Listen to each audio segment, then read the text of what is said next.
Hello, everybody, and welcome to Friends of the Force, a Star Wars podcast. I'm your host, Brad. And I'm your host, Sarah. And this week on the show, we have the lovely pleasure of talking with the author of Star Wars, Be More Obi-Wan, Kelly Knox. Kelly, welcome to the podcast for the very first time. Yay! Thanks for having me. I'm excited. So happy to have you here. It's been about 2 weeks since your book has been out in stores and on the interwebs. This is your first, even though you have written for StarWars.com and written about Star Wars before, this is your first Star Wars book, aside from, I believe, before you did the Vader Immortal digital art book. So this is really the first one that's in like a hardcover bound copy in stores. How does it feel to be like a Star Wars author at this point? I'm sure everybody says the same thing, but it's pretty surreal. Like, you don't believe that it's something that you wrote. The weirdest part is thinking that people are going to read it, which I hadn't thought of until it came out. So it's a bit of an adjustment, but it's good. It's all good. Yeah, I feel like that's always people's, like, you know, you're a Star Wars fan your whole life. And when you finally get to like put your own words on a page and like breathe your own life into the Star Wars galaxy, it's probably such a unique feeling. I want to take us back for you and for those of our listeners who might not be familiar like with your path as a Star Wars fan. Like, when did your personal Star Wars fandom start? When did you first get your experience to that world, and like how has that kind of grown since? So answering this always kind of reveals my age, but I remember seeing Return of the Jedi in the movie theater when I was 6. So that's like one of my first movie going memories, one of my first memories actually. And I remember it because the film strip broke in the middle of it, because back then, you know, it was actual film strips, and if you were unlucky, they would snap, and that actually happened. And so everybody yelled at the screen, of course. So like that moment, yeah. And I remember exactly when it was. It was when the Ewok steals the speeder bike, and every time I see that part in Return of the Jedi, like, that's where the film strip broke. So yes, that's always in my mind. Exactly right. So that's always my first Star Wars memory. And then after that, you know, we had wobbly tapes recorded off HBO with the original movies, and watched those over and over.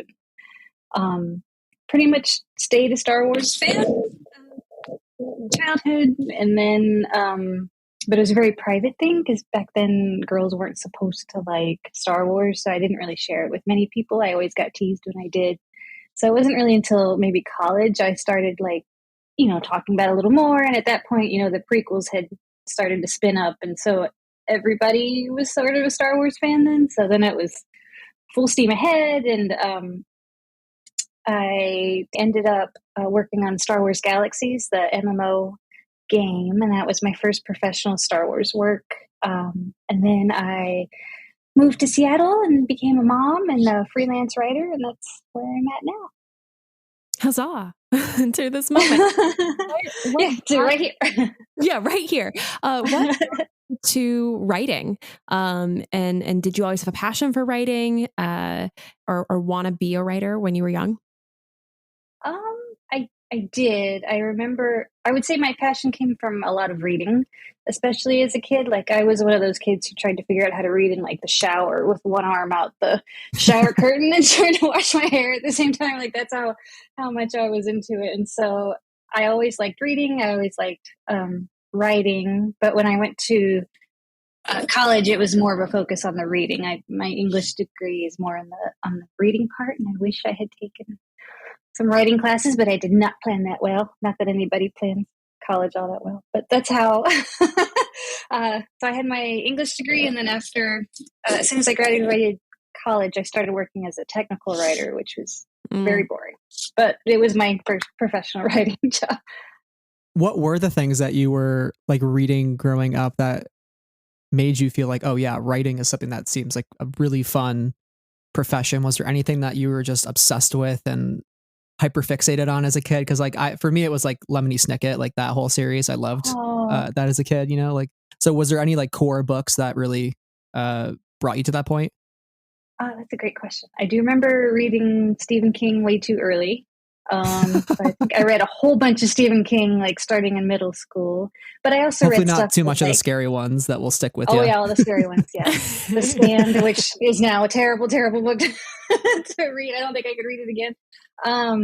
So yeah, lots of like completely random. Like it would one day I would read Sweet Valley High or Babysitter's Club, and the next day I would start, a Stephen King book. So it was pretty much anything I could get my hands on. Because Those back are the then, same thing. Yeah, yeah, those are the pretty much exact the same same genre. thing. I mean, back then you couldn't. I mean, there's nothing on TV, and like I said, we just had VHS tapes taped off the TV. So I think kids in the '80s kind of had to read a lot more than maybe they, at least with my daughter, at least more than they do now. So I'm a fellow Stephen King fan myself, so I share that love with you. Still so many books I have to catch up on, but he's got Brad, such a knack for the craft. Did you start reading Stephen King too early? I actually read The Gunslinger in like 6th grade, so we share that. We read some Stephen King That's in a good middle one. school. Yeah. Yeah. First Dark. I still haven't finished the Dark Tower series, but it's all right. I'll get there some There's point. a lot. Yeah. I read my first Stephen King in college, so like that's crazy. I was like not reading this level of books. I love it. Did you ever read his On Writing? Like, I know that's a popular read that a lot of writers go to. And did you like learn anything from that, or did that help paint like what kind of writer you wanted to be even? Yes, it absolutely like changed how I looked at writing. The most specific thing, and I think most people say it too, is that stuck with me was not using adverbs when you write. Like nobody should say anything quickly or should say anything firmly. He says they should get that from the context if you do a good enough job setting up the scene or the conversation. And so that was one thing that I remember reading, going like, "Oh my gosh, this guy's brilliant." And I need to read it again. It's been so long, but yeah, things like that, like, made a huge impact on my writing. I did take some writing in college, but like reading things like that, I think probably made a little more of an impact on my memory. It's a great book. Yeah, definitely. So in the process of writing this book, how did this project come to you, and what was your process of putting this book together? So I'd worked with the editor that got in touch with me on Marvel Monsters, which was like a collection of all the old school from the 60s and 70s monsters that like Stan Lee and all of that era used to write for Marvel. So we did Marvel Monsters, and then a few months later, she got in touch and said, you hear the deep breath I'm taking. She said, you talk about Star Wars so much on Twitter. We thought of you for this Obi-Wan book. And I was immediately like embarrassed, but I was like, yes, I know Star Wars. And so, yeah, we started from there. Yeah, they got in touch. And so the process started. It was pretty quick. Mostly research. I watched all the movies again because I wanted to make sure to get all the Obi-Wan eras in there. And I asked if the animated series were fair game to use, and they said yes. And I got really excited and went back and watched some Clone Wars because I feel like there's some prime Obi-Wan in the Clone Wars. So yeah, most of the process was rewatching a lot of. I didn't have to rewatch the original trilogy. That sounds snotty, but I think I was like, I got him in those, but I'll go back and watch the prequels and the Clone Wars. So I did that, and I saved like all my favorite quotes, and from there started narrowing it down. Yeah, it's always fun to do the rewatch, especially through a new lens, like when you're trying to approach it in a very specific way, and approaching it through like what lessons would Obi-Wan teach. I love this whole series that DK has, like the Be More series. Yours coming like right after the Obi-Wan series came out was like really good timing. Was it exciting to be in that mindset, like kind of just living, breathing, drowning in Obi-Wan while you're creating this? You're like, oh, it's Obi-Wan season, baby, like we're going. Yeah. Like does that excite you even more to keep you motivated? It did. I absolutely enjoyed drowning in Obi-Wan.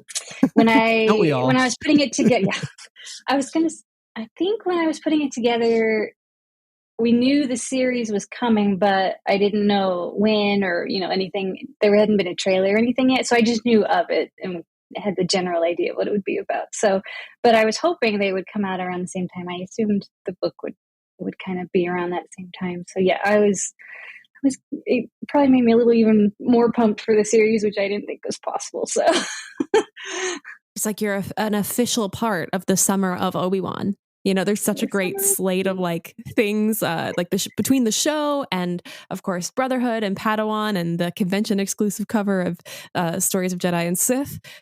Be More Obi-Wan is totally part of that like pantheon of amazing Obi-Wan content. And I am so thrilled about it because this is, for me, I think my favorite of the Be More series so far, because I think it perhaps is the most universal of the stories so far. We know we got Boba Fett, which talks a lot about work and, I don't know what the word I'm looking for is, work ethic, I guess, and kind of persevering through that. And of course, I think there's Be More Vader.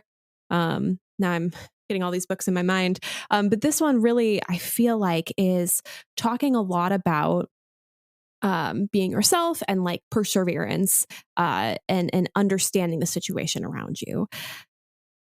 What were some of the key moments that brought you to these key pillars we have of facing challenges, keeping perspective, staying focused, etc.? So that definitely came from looking at all of the quotes I was talking about as a whole, in terms of how Obi-Wan talks to everybody else, especially Anakin. I think you can learn probably the most about him from his interactions with Anakin. And then the scene in Attack of the Clones where Anakin's, chasing Zam down and he's just a mess, and Obi-Wan says, patience, use the Force, think. That quote, which is in the book, I felt was like, that's Obi-Wan, right? That's his entire strategy for how he approaches problems and being a Jedi. And so using that sort of as the basis, that's where I think all the themes kind of came out from that. Once I figured that out about Obi-Wan, then I moved on to the other themes. But he's kind of a very tragic character. I think other than Leia, he probably loses the most in Star Wars, but he's still, like you said, he perseveres. He stays patient. He thinks, like, all those things I think really set him apart. And so once I got that theme down, that really helped. I think we would both agree that Obi-Wan is one of the most tragic characters. I feel like that's something I've been thinking about a lot this summer as we have gotten the Obi-Wan Kenobi show, because oh my gosh, 10 years on a desert planet after your like on and off girlfriend is dead, and your brother / Padawan / BFF is dead, and his wife, a lifelong friend as well, essentially is dead, and he's dealing with a lot.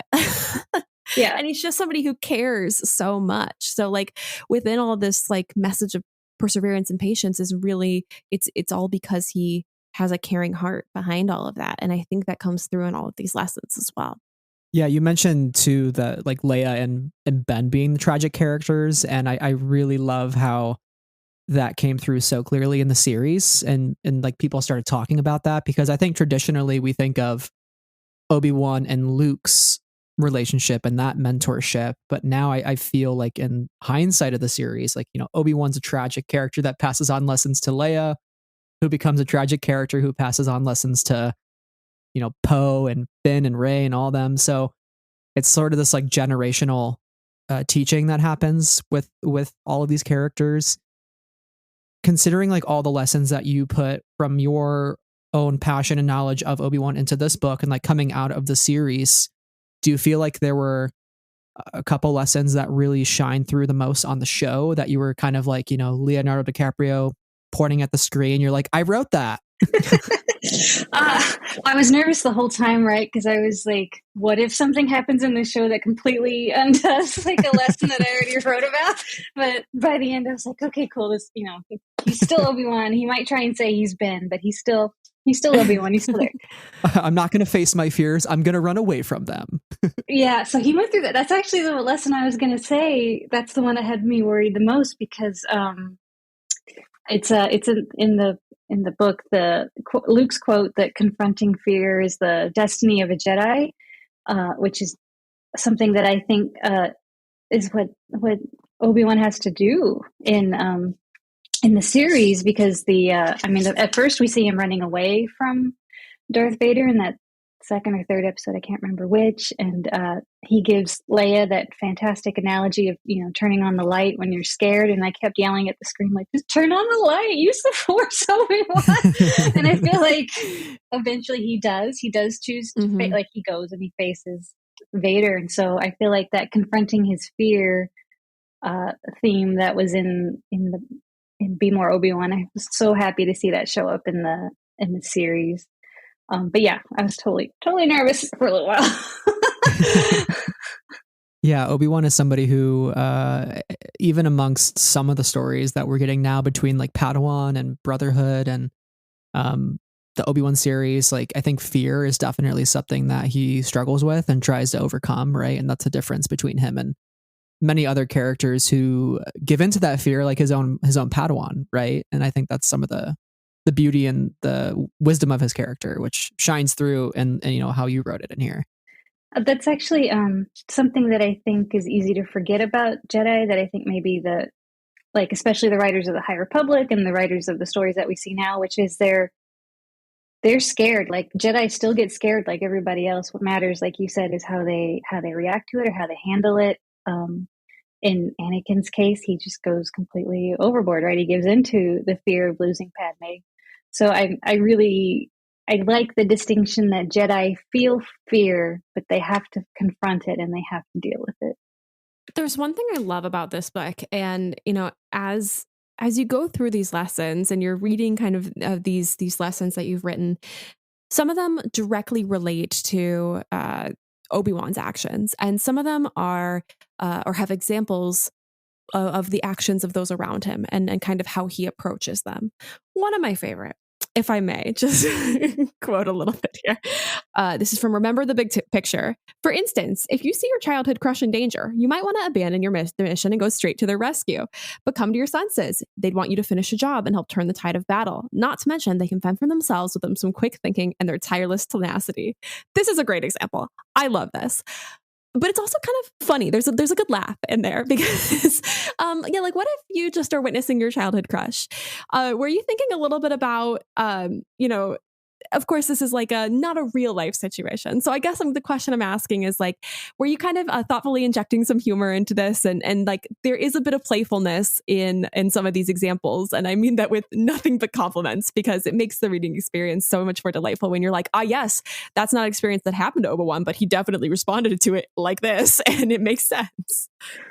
So that one in particular is pretty much another way I approached some of them, was watching a scene, like I said, between Anakin and Obi-Wan in particular. That one's near the end of episode 2, where Padme falls out of the transport and Anakin freaks out. So if anything, I had to dial back on being a little bit cheeky about some of those scenes, because I do kind of get a little, not too inside jokey, but maybe a little bit. And so that was maybe my biggest challenge, was, I have a tendency to make puns and joke a little bit. And so I sometimes the Star Wars Twitter pun King of the Hill. Yeah.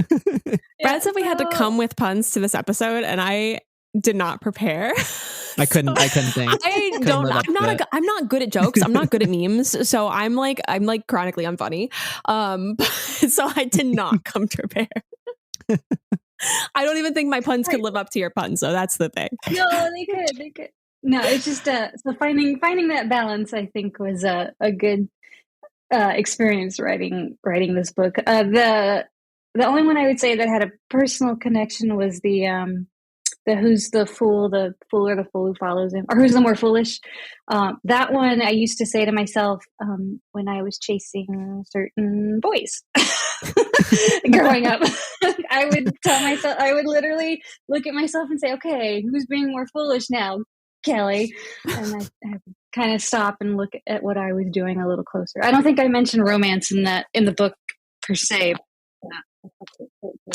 One of Obi-Wan's quotes that I kind of lived by my whole life.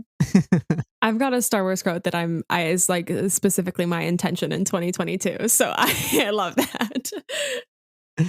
While we're talking about lessons from the books, this is the final lesson here, which I think is a great one.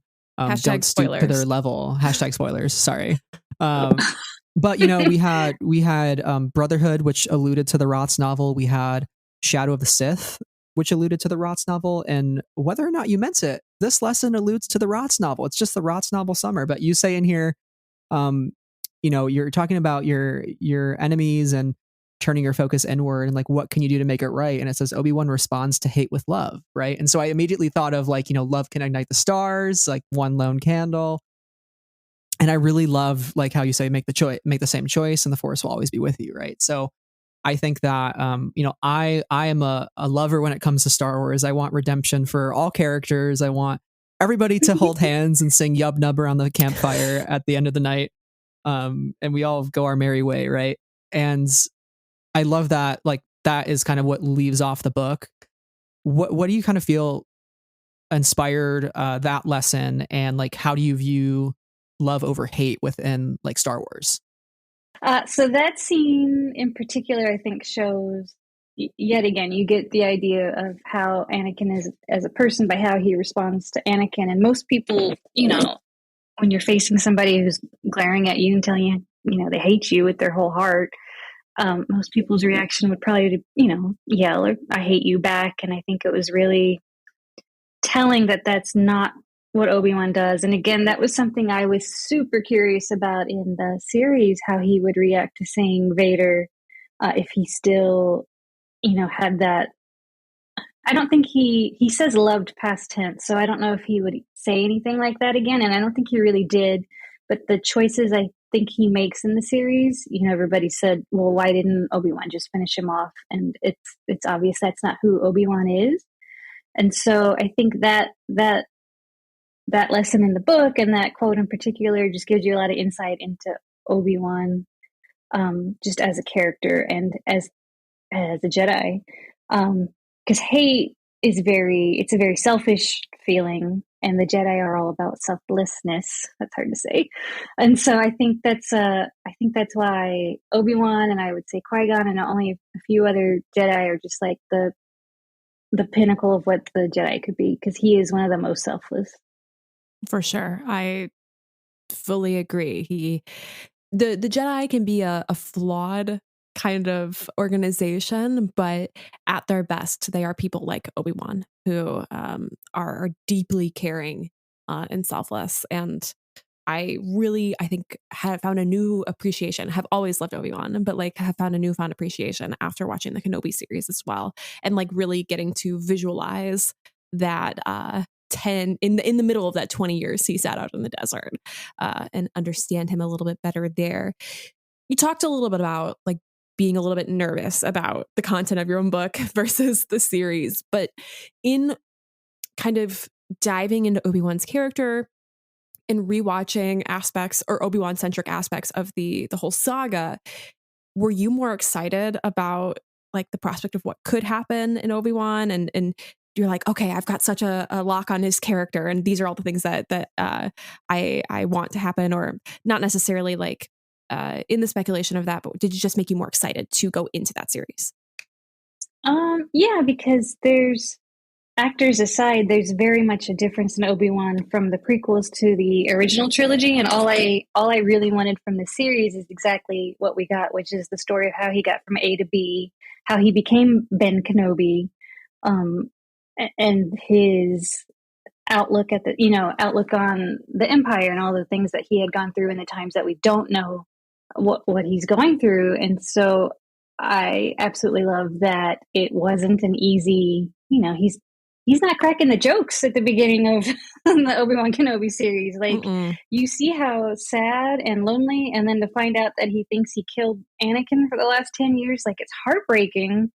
And so watching him make an actual journey to, I think I said this on Twitter, which is he didn't lose faith in the Force. The faith that he lost was in himself. And so seeing him take that journey to get that faith back and be comfortable with being this new person, Ben Kenobi, he's not just hiding behind Ben. Now he is Ben. He's kind of like a bit of a different person in the original trilogy. And so I really loved seeing him make that journey. I don't know if I answered your question, but that's Totally. No, you totally did. that's how I approached the series. That's all I wanted from the series, was just seeing him, how he gets to be the original trilogy Obi-Wan. And I think they did a brilliant job.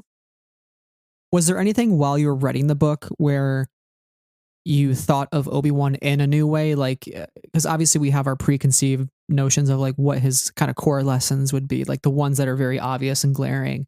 But were there any that you came up with that you were like, oh, I hadn't thought about this as a lesson that Obi-Wan might give, but now it's so obvious now that I'm thinking about it? I think it would probably be the Clone Wars quote, that "you can kill me, but you can never destroy me." That one, like, I sat and thought about for a long time, because I think that quote shows you a little bit why he does what he does in A New Hope, where he chooses his own end. He's not letting Vader destroy him, right? He's letting his story be over, but it's on his terms. And that was not something I had thought about, I think, until I, really thought about what that means when he says that to Maul in the saddest episode of the Clone Wars episode. I know, I was like making it through. It's like the second to last one in here. I'm like, oh, great, I've made it through here without a Satine reminder. And I was like, wait, no. 4 pages left. Oh, I know. Kelly. There's the lawless. Gosh, then in Brotherhood, Mike Chen brings up, like, has Obi-Wan bring up Satine at like every turn. Like, he's clearly always thinking about her. I was like, how dare you? I know. I didn't think we'd get her in the TV series, but I was kind of hoping. Oh, just to mention. For sure. I think you. I mean, I can say for certain you were not alone in that. Just like, but what if? But what if? Yeah, we were all having our prayer circles every Tuesday night, waiting eagerly. But no, this is a great one too, because I mean, you say in here, only you have the power to define who you are, and they may taunt or tempt you, but they can't change you without your permission. And I love that, because like Obi-Wan obviously goes through so much in his life, right? There's so many things that could tear him down and that he could allow other people to tear him down through. But like every single time he like makes the choice to rise up, right? And it's the same thing with like Leia, right? Leia's a character who loses everything, speaking of those tragic figures, and she makes the same choice to maintain hope and symbolize hope, despite like being literally the saddest person ever, probably. She keeps fighting. Like, she literally loses everything, her entire planet. Yeah. Luke and she loses everything, and she keeps fighting, and it's so sad, and I don't want to think about it. These characters and their seemingly endless tenacity give me so much hope, and so I love to talk about the lessons that they give to us throughout their stories, because I think even though some of us may never experience the tragedy on the same level, and God willing, none of us will experience that level of tragedy, but we can still take something away from each of their stories and be like, okay, if this fictional character can do it, so can I, through our tough times. And I think that this is what this book is so great at getting at, is because it's pulling on all of those strings about how you can push through tough times, and how you can stay on that right path for yourself throughout all of that. And so this is really a book. I just am complimenting you. There's no question here. But this is really a book that I think you can give to Star Wars fans and readers of any age, because, you easily give it to a graduate. You can give it to somebody who's going through a tough time. You can give it to a parent. You can give it to a young person. And I think everybody could find something to enjoy and to take away from this book. And I think that that's why it's just so universal in that way. Anyway, that's the end of my compliment. No questions. Oh, thank you. Are there any perspectives on like life, or even the character of Obi-Wan, that you feel you hope readers walk away from this book? Because again, it is it's a character that everybody understands like so well now. And so writing something where you hope it kind of injects a little bit of new life into people's understanding of it is always a challenge, right? So what do you really hope like people take away from this?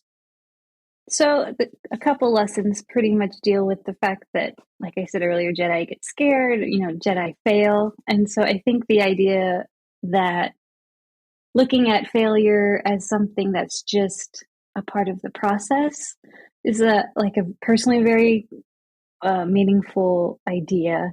I think that's an Ahsoka quote in there that I could get in at the last minute, because I think it was pretty close to being in The Mandalorian. But where she says, firsts are always memorable. Like, I always take that as failure's okay, fear is okay. Jedi go through all these things too, and if a Jedi can push through it, well, try to be more like a Jedi and push through it too. So I hope maybe it gives a little bit of a hope that we might not have the Force, but all of us can be a little more mindful, can be a little more compassionate, can accept failing and being scared, and just keep going, like tenacity, like Sarah was saying. So hopefully, if there's some good quotes in there that can help with that. If anything else, there's some really good pictures in that book, and you can stare at Ewan McGregor. So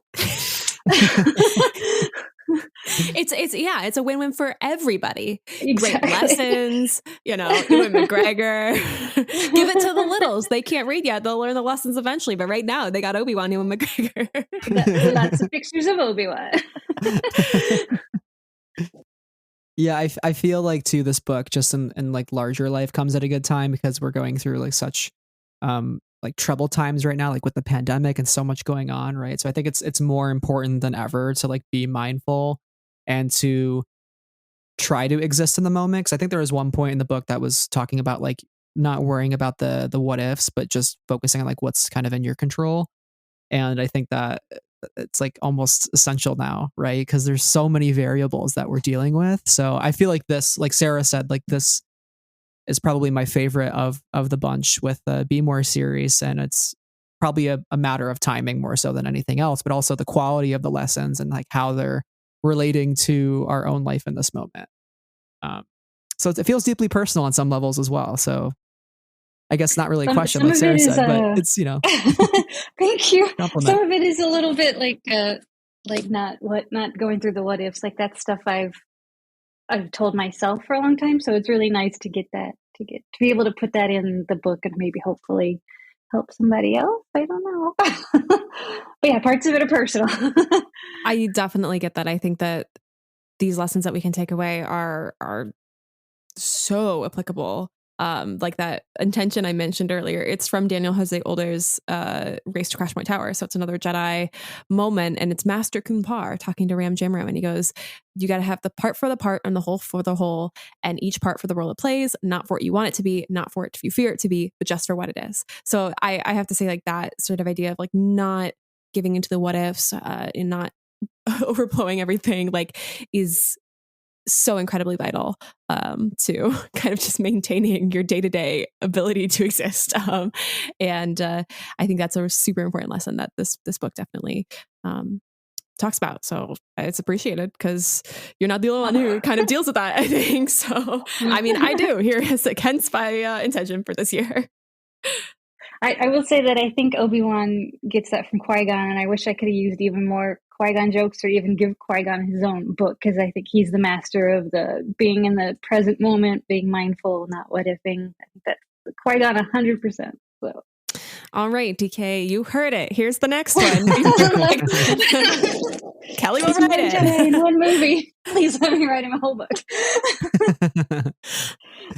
Well, speaking of actually more books that you have coming out, Star Wars Every Day is coming out here later in the year, I believe. I don't have the exact release date, October 25th, from Insight Edition. So that's your next Star Wars book.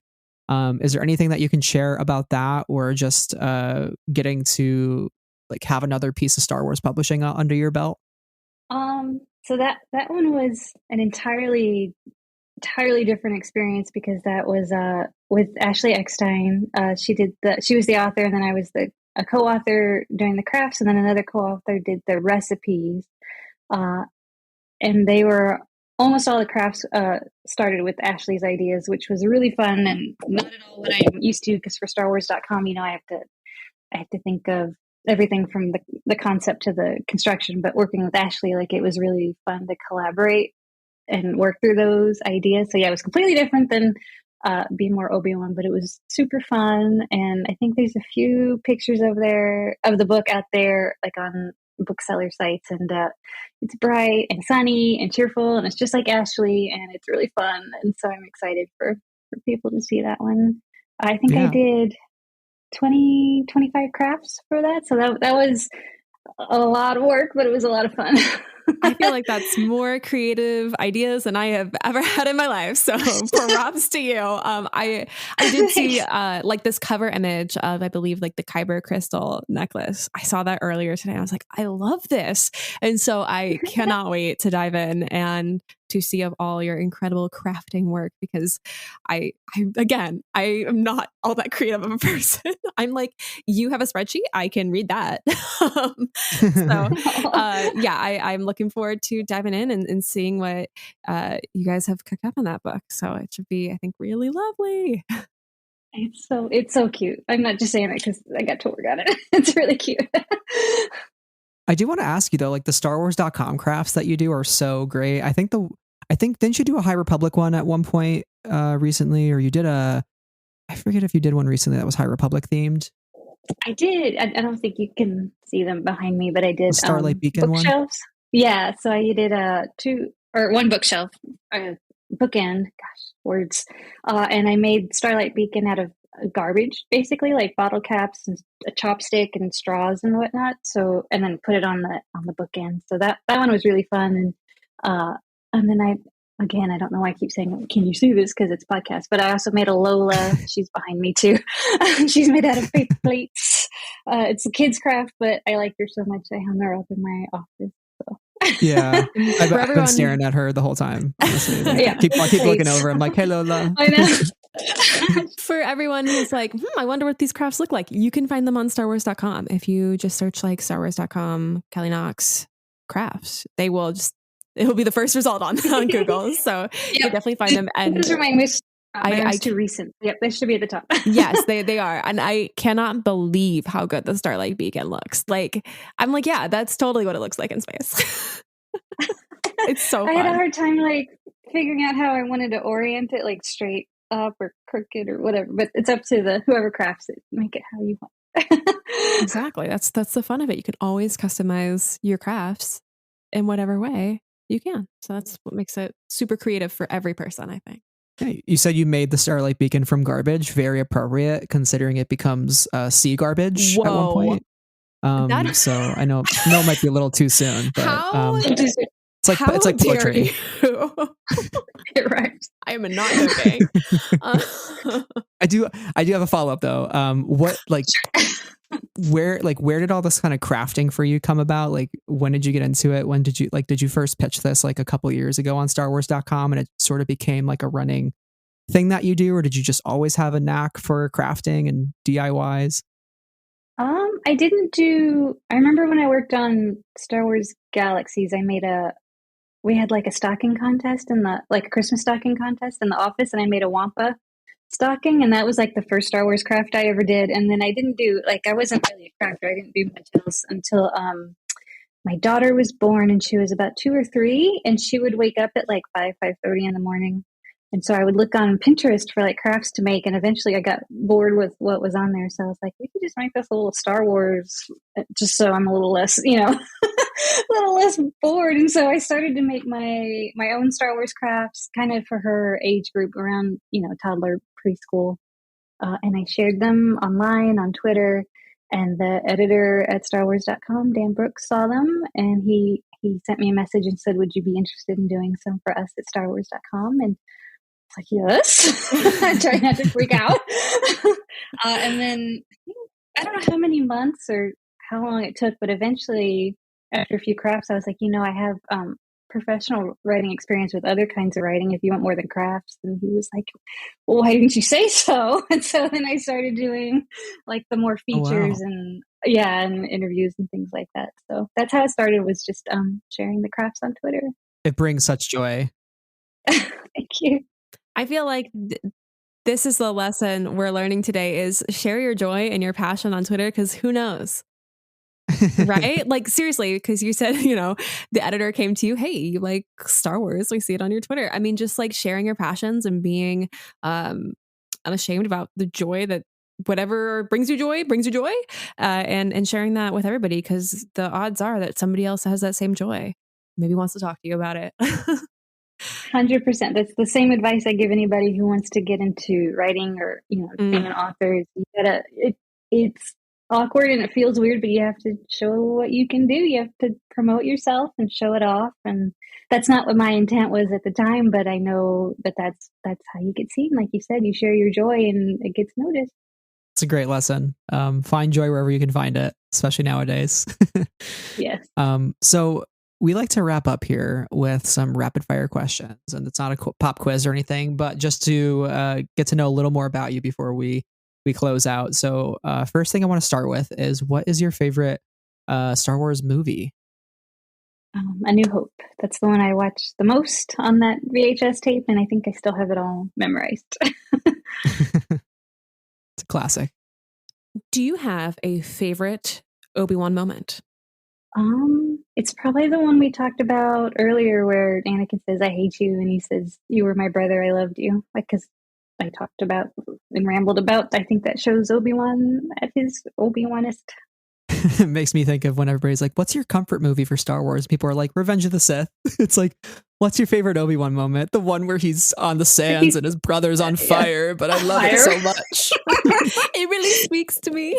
I'm honestly, I'm one of those people that says Revenge of the Sith is my comfort movie, so it's cool. Yeah, me too. So I'm right there with you. I'm like, oh, it's such a powerful moment. I love it too, but also so tragic. Star Wars is tragedy. So I'm with you. Do you have a favorite Obi-Wan-ism? I mean, there are just so many.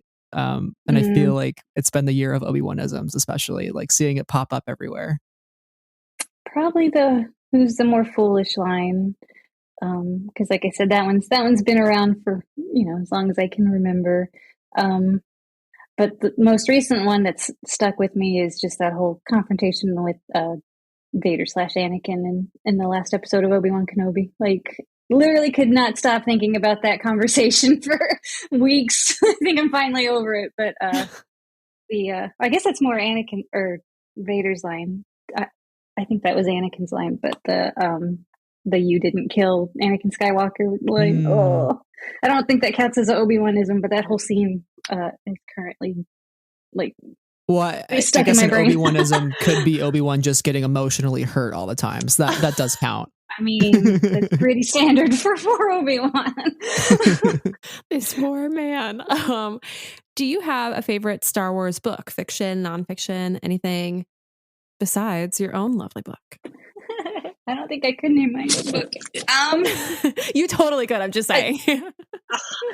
Now it is definitely Star Wars Brotherhood, and it's a little selfish, but it's because my Jen named a character after me. You know what? No. That is an excellent reason. Happy being canon. Like, no shame in that. Is my thought. Selfish, but it's also a fantastic, wonderful book, and I want to read it again and again. But so yes, good. that Brotherhood is my new favorite. We're huge High Republic fans. Do you have a favorite High Republic book by chance, or something that like really you've just been enjoying? Let me think. So I love the High Republic. Probably Midnight Horizon. That's Daniel Older's one, right? Yeah. I don't know. Reith Silas was so cute in that. I think that one is my favorite. A lot of similarities with Reith and Obi-Wan. They both love the archives. Mm-hmm. I just want to see them go to the library together. Somebody should write that story. I know the timelines don't line up, but it's okay. It's fine. Didn't Luke meet Elzar? Yeah, in the comics. So anything can happen. Anything's possible. Yeah. I mean, I don't want to spoil the Padawan, but High Republic fans should read Padawan. And read Padawan. We agree. Is there a upcoming Star Wars project, book, TV, movie, just something in the works that you are the most looking forward to? Got to be Andor, I think. I know it's the next thing, so that's an easy answer, but I love Diego Luna, and I'm really excited to see him again and see more of him. And we get so many. I can't remember what they announced, but I feel like we get a lot of episodes in that series. So I'm really, I can't remember how many they said, but it seems like a lot. So I'm really excited. 24 over 2 seasons. Yeah.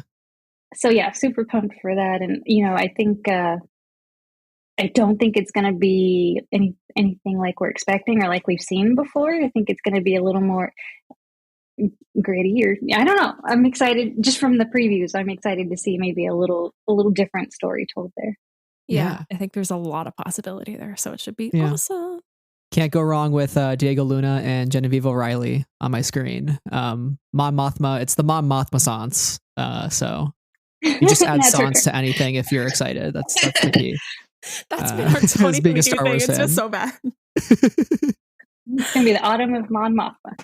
Yeah, like we're like ready for like the Coruscant sans, the Coruscants, like Coruscant's coming back from the trailer. So it's in the Bad Batch, it's in Obi-Wan, like Coruscant's everywhere. We're living for it. It's true. And our last question here, which we ask every guest, is what does Star Wars mean to you?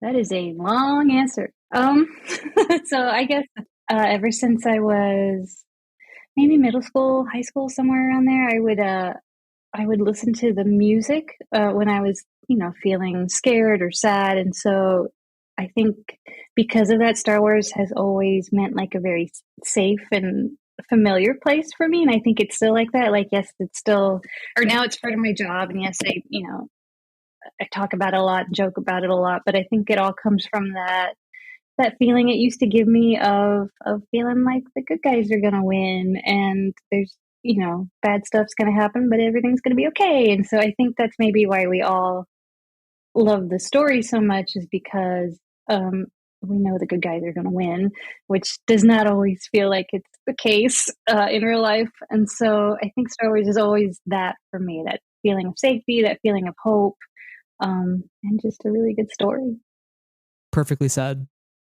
So, Kelly, thank you so much for joining us here on the podcast. And again, Be More Obi-Wan is out now, so everybody should be getting it. It's like a nice little pocket-sized book. It's amazing. It's so fun to flip through and just wake up every morning, get some self-affirmation, positive thoughts going. It's a great way to start your day. So, where can our listeners find you online? What do you got coming up that you need us to know about? Anything on your mind? So you can find me way too much on Twitter at Kelly_Knox, StarWars.com. I can't think, other than Star Wars Every Day, that's out in October. I think that's about it. I'm terrible at plugging my stuff, even though I just gave you a speech about, self-promotion. I'm still pretty terrible at it. Well, awesome. Well, thank you again for joining us, and for all of you out there listening. Make sure you're following Friends of the Force on Twitter and Instagram for all of the latest updates on the podcast. And if you enjoyed the interview, leave a review for us and let us know what you enjoyed about the episode. Yes, and if you are so inclined, we've also got a Patreon where tiers start at just $1, and we are so grateful to all our patrons. So thank you. So once again, Kelly, thank you for joining us. Hopefully not the last time you join us. And for all of you listening, thank you. Until next time, may the Force be with you always.